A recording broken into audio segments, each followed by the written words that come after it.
여러분 안녕하십니까? 우리 오늘 학원 들어갈 차례죠. 예. 자, 절의 연구. 우리 지금까지 상구는 원부형 상구는 뭐였나요? 구에 대한 얘기였습니다. 예. 이번엔 이제 절에 대한 연구입니다. 예. 만약에 영어를 단어만 알면 영어가 다 되면 어때요? 문법 할 필요 없어요. 그런데 가령 100만 단어를 알더라도 그 단어보다 사전에 있는 그 단어 말고 새로 말을 만들어야 할 경우가 더 많아요. 예를 들면 러브라는 동사는 어때요? 사랑하다지요. 그런데 사랑했다면 사랑하기 때문에 사랑한다면 사랑했기 때문에 했고 사랑했기에 뭐 좋습니다. 사랑했음에도 불구하고 사랑한다는 것, 이 모든 것은 어때요? 사전에 보시면 이 안에 사랑하다라고만 나와 있지 이런 말들은 없어요.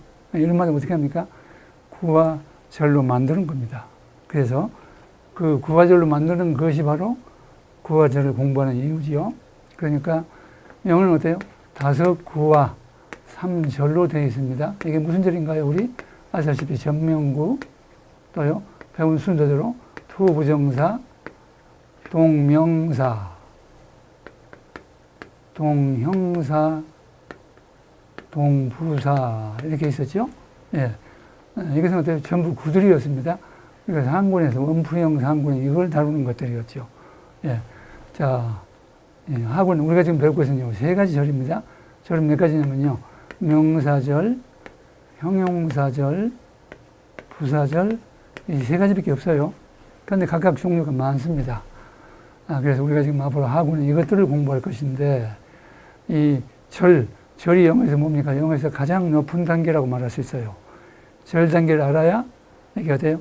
이제 산 위에서 말을 내려다보듯이 문장 전체를 조망하고 글을 쓸 수가 있기 때문입니다. 그래서 절을 모르면요, 훌륭한 글을 만들 수가 없어요.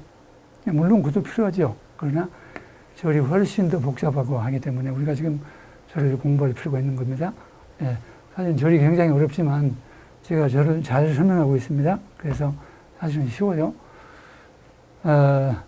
사실 제가 뭐 잘할 건 없지만 제 책처럼 이 구와 절을 명확하게 얘기를 하고 상호간에 그 다양한 절을 설명하면서 다양하게 그 관계를 설명한 책은 거의 없어요. 그래서 여러분들이 제 책 하나만 공부하시면 모든 영어를 다 못 본 문장이 없이 다 구성을 파악할 수 있는 겁니다. 자, 결국 어때요? 영어는 5구 3절로 구성되어 있다고 볼 수 있습니다. 그러니까 우리가 구화절을 다시 한번 정의를 하면 어때요? 구라는 것은 2마디 이상의 단어가 모여서 본래의 품사의 기능을 잃어버리고 전혀 새로운 품사가 되는 것, 그것이 구였죠. 절은 어때요? 주어 동사를 구비하였지만 독립된 문장이 되지 못하고 하나의 품사 기능만 하는 것, 그것이 바로 절이라는 뜻입니다. 자, 우리 다음으로 보시면, 자, 구와 절의 관계는 어딜까요? 예, 질문 5에 5하고 같은 얘기입니다. 구와 절이라는 것은 뭐예요? 전명구 빼놓고는 모두가 동사를 가지고 만듭니다. 동사를 가지고. 그래서 우리 부정사구의 관계는 뭐였습니까? 투 플러스 동사 원형이었죠. 그리고 그 동사는 이 동사를 하나로 보고 두 번째 동사가 있기 전까지가 바로 구의 한계였죠. 바로 절도 마찬가지입니다. 왜 그럴까요? 모든 구와 절은 동사를 가지고 만들기 때문에 그 동사가 하나면 된다는 겁니다. 두 번째 구는 필요 없다. 그래서 구와 절의 한계는 질문하고 마찬가지예요. 모든 구와 절의 한계는 두 번째 동사가 있기 전까지다. 그래서 자, 우리 절의 종류에 들어가 보죠. 첫째는 이제 부사절은요, 우리 결방량 시조목 2번 있었죠. 똑같습니다. 결과는 이런 것들을 쓰고, 양보, 이런 것들, 시간은 어때요? 이런 것들에, 이런 것들, 다 우리 아는 절들이죠. 단어 하나로 된 것도 있지만, 이와 같이 세 단어로 된 것도 있고요. 하나의 접속사, 구라고 봐야 합니다. 그래서, 이러한 그 부사절은요, 사실은 이런 뜻이 있는 이런 많은 접속사들만 알면 문제가 없어요. 예. 좀 긴 것도 있죠.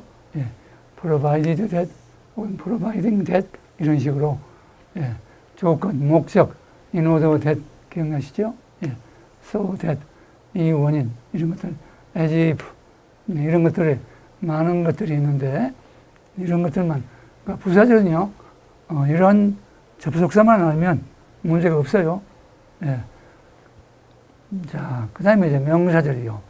명사절인 건 뭔가요? 우리 공식 1번. 명사가 하는 기능은 뭐였죠? 명, 주, 보, 목, 접목이었죠. 그러니까 명사절이라는 것은 좀 길어서 문장 형태를 가지고 있어서 명사절이라고 했을 뿐이지, 그것이 어때요? 이런 기능을 한다는 겁니다. 그래서 어때요? 절에는 앞으로 우리가 배울 모든 절들이 이와 같이 주어로, 보어로, 목적어로, 전인사 목적어로 쓰인다는 겁니다. 예. 그런데 그 절에는요, 예, 크게 5가지가 있습니다. 명사절에 대절, 인용절, 예, 의문사절 혹은 간접의문이라고 합니다. 거기에 if, 회다절, 그 다음에 선행사를 포함한 관계사절이 있는데요. 이건 이제 명사절인데, 전통적인 명사절인데, 이 선행사를 포함한 이게 관계대명사절입니다. 예, 관계대명사가 아니라 관계 형용사절도 있고 관계부사절도 있는데, 이것은 어떻게 특징인 거예요? 원래 관계사는 형용사절입니다. 이것은 어떻게 명사절 기능을 하는 겁니다. 왜냐하면 선행사를 포함하고 있어서.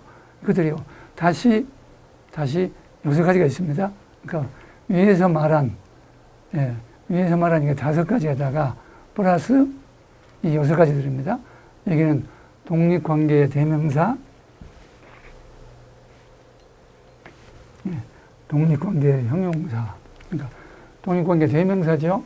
독립관계의 형용사. 선행사를 포함한 후, 수, 미수도 있어요. 예, 부정관계 대명사, 부정관계 형용사, 그리고 선행사를 포함한 관계 부사가 또 있습니다.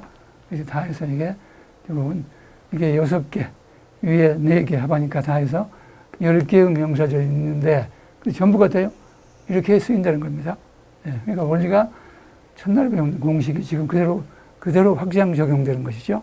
예.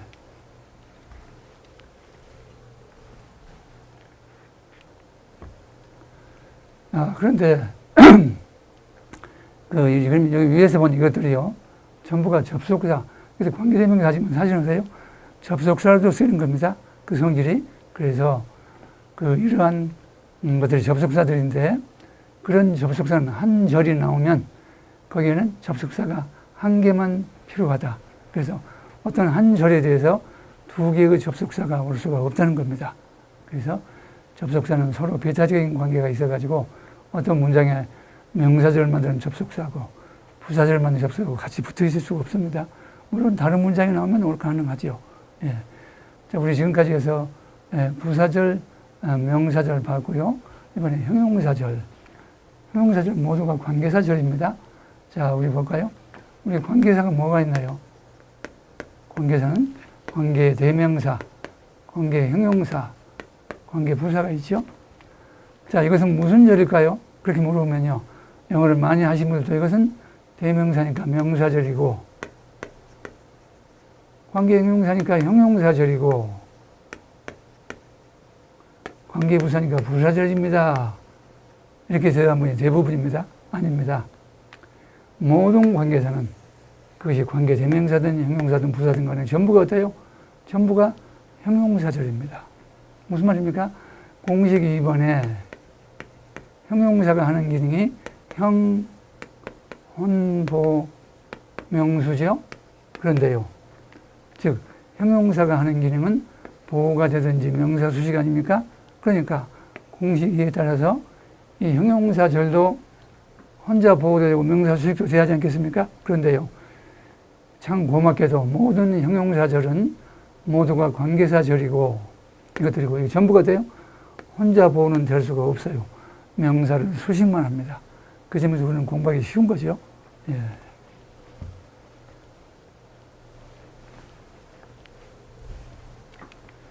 그런데 그 의문사, 우리 관계대명사 후 뭐 이런 거 아시죠? 그게 사실은 어때요? 전부가 의문사입니다. 의문사. 그래서 의문사와 관계대명사 관계를 보는 겁니다. 자, 의문대명사는 의문자만 붙었지 대명사로 쓰는 것들이죠. 주격, 목적격, 소유격, 목적격, 사람일 때, 사물일 때 주격, 목적격이 같은 것이죠. 소유격은 물론 후수가 있고 그러죠. 예. 자, 헛은 이제 주격, 목적격이 같습니다. 에버 붙은 것도 있고요. 예.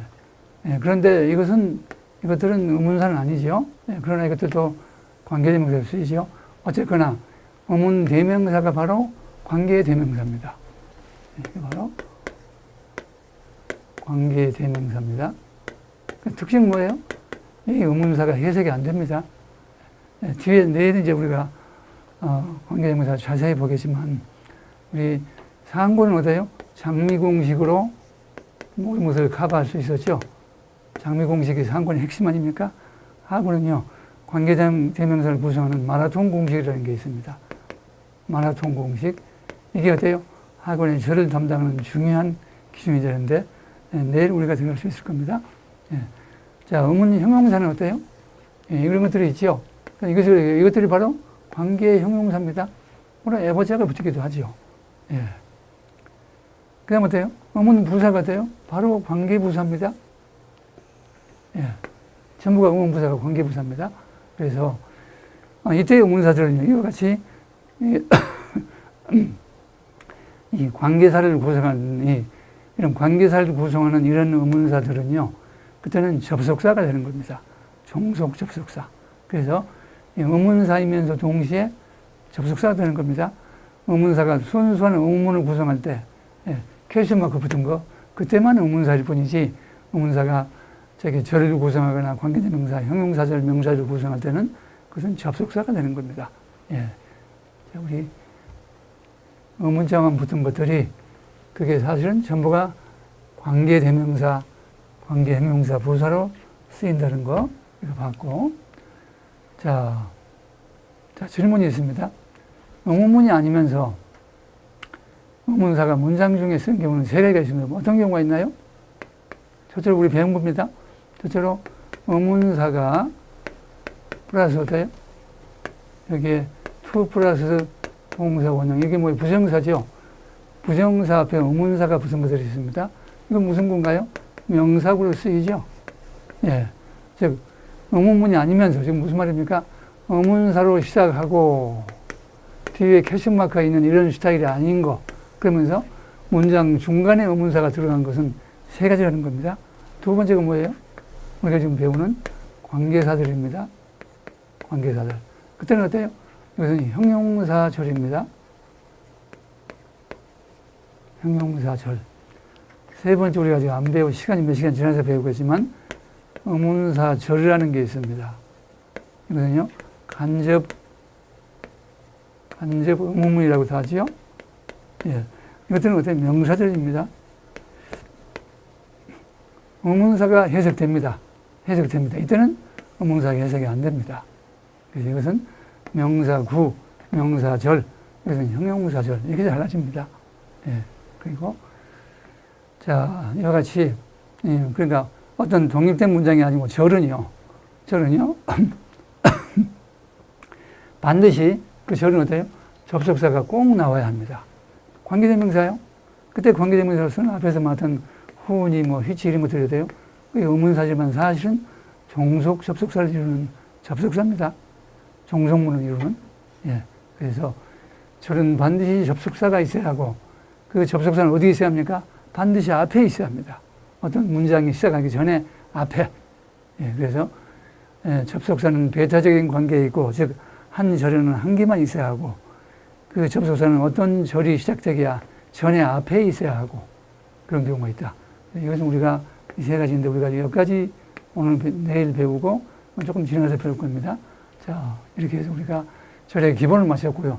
그러니까 다음 시간부터는 우리가 이제 대망의 절들로 들어갑니다. 자, 수고하셨습니다.